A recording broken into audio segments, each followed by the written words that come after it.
Sukun kapas pemisah gandum. Ratusan tahun yang lalu, hiduplah dua orang laki-laki yang bersaudara kandung. Keduanya saling menyayangi dan menghargai satu sama lain. Pekerjaan kakak dan adik itu sebagai petani dan nelayan. Kehidupan mereka sangat berkecukupan. Keduanya tinggal di sebuah pulau kecil yang disebut sebagai Pulau Anyo-Anyo. Pulau itu disebut Anyo-Anyo karena jika dilihat dari jauh, tampak sedang mengapung di atas permukaan air laut. Di pulau yang mereka tinggali, banyak tumbuh berbagai macam tumbuhan. Salah satunya adalah pohon sukun. Pohon sukun yang dikenal adalah sukun kapas. Disebut sebagai sukun kapas karena isinya putih dan bersih seperti kapas. Sukun kapas merupakan makanan kesukaan mereka karena rasanya yang begitu enak. Suatu ketika terjadi pertikaian antara kakak beradik itu. Masalah tersebut berawal karena keduanya memperebutkan satu buah sukun kapas. Di sore hari yang cerah, kedua kakak beradik tersebut sedang bersantai di depan rumah mereka sambil bercakap-cakap. Tiba-tiba, sang adik mengungkapkan niatnya untuk mengambil buah sukun milik sang kakak. "Kakak, bolehkah aku mengambil buah sukun milikmu?" tanya sang adik penuh harap. "Tidak, aku tidak bisa memberikan buah sukun ini untukmu. Aku juga ingin memakannya," jawab sang kakak dengan ketus. "Ayolah, kenapa kakak tidak mau memberikan sukun itu untukku? Bukankah aku ini adikmu sendiri? Seharusnya kakak harus mengalah dan berikan sukun itu kepadaku," rengek sang adik. Melihat rengekan sang adik, sang kakak menjadi marah. Tidak, aku tetap tidak akan memberikan sukun itu untukmu.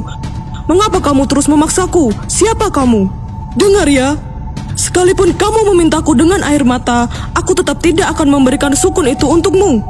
Satu hal yang perlu kamu tahu, aku tidak pernah memiliki adik sepertimu, sumpah sang kakak. Setelah mengatakan hal itu, seketika suasana menjadi hening. Adik tak menyangka hal itu. Sekujur badannya menjadi dingin dan gemetar. Dia menjadi sangat marah kepada kakaknya. Kemudian sang adik menjawab dengan nada marah bercampur sedih. "Tega sekali kakak menyangkal adikmu sendiri hanya karena sukun itu," ucap sang adik. Dengan raut wajah marah, sang adik pergi meninggalkan kakaknya. Tiba-tiba, Pulau Anyo-Anyo terbelah menjadi dua bagian. Sang adik berada pada salah satu bagian pulau yang terlepas dan hanyut ke tengah laut, sedangkan sang kakak tetap berada di satu bagian pulau. Tidak hanya pulau yang terbelah, pohon sukun juga turut terbelah.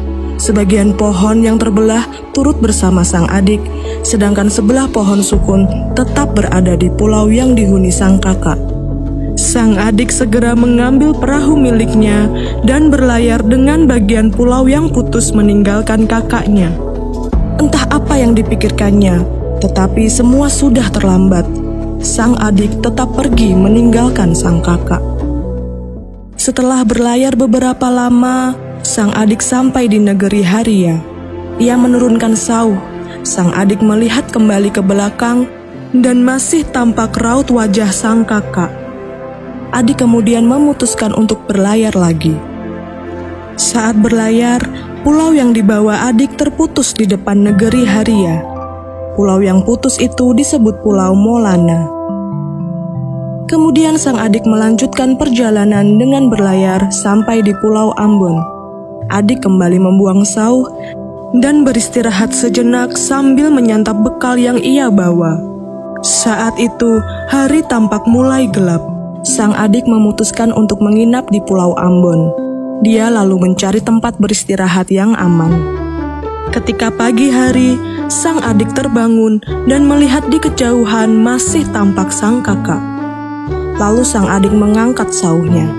Anehnya, sauh itu tidak bisa diangkat. Ternyata sauh perahunya terikat di dasar laut. Adik berusaha menarik sauh tersebut, tetapi tetap masih terikat. Ia pun memotong sauh tersebut menjadi 3 bagian dan jadilah Pulau 3. Sampai saat ini, pulau tersebut masih ada di Jazirah Leihitu dan menjadi petuanan negeri Asilulu. Setelah itu, adik pun berlayar dan melanjutkan perjalanannya hingga ia tidak dapat melihat kakaknya. Kemudian ia kembali membuang sauh di sebuah pulau. Di tempat itulah dia menetap. Pulau itu dinamakan Pulau Ambalau. Pulau Ambalau hanya ditahan oleh sauh yang dibuang oleh sang adik. Pulau Ambalau terdiri atas 7 negeri yang penduduknya beragama Islam. Sedangkan sang kakak tinggal di bagian pulau yang terputus dan disebut Pulau Nusa Laut. Pulau tersebut juga memiliki 7 negeri yang penduduknya beragama Kristen. Perpisahan antara keduanya menyebabkan Pulau Nusa Laut disebut sebagai kakak dan Pulau Ambalau disebut sebagai adik. Buah sukun kapas yang menjadi sebab perpisahan itu hingga saat ini banyak tumbuh di kedua pulau tersebut.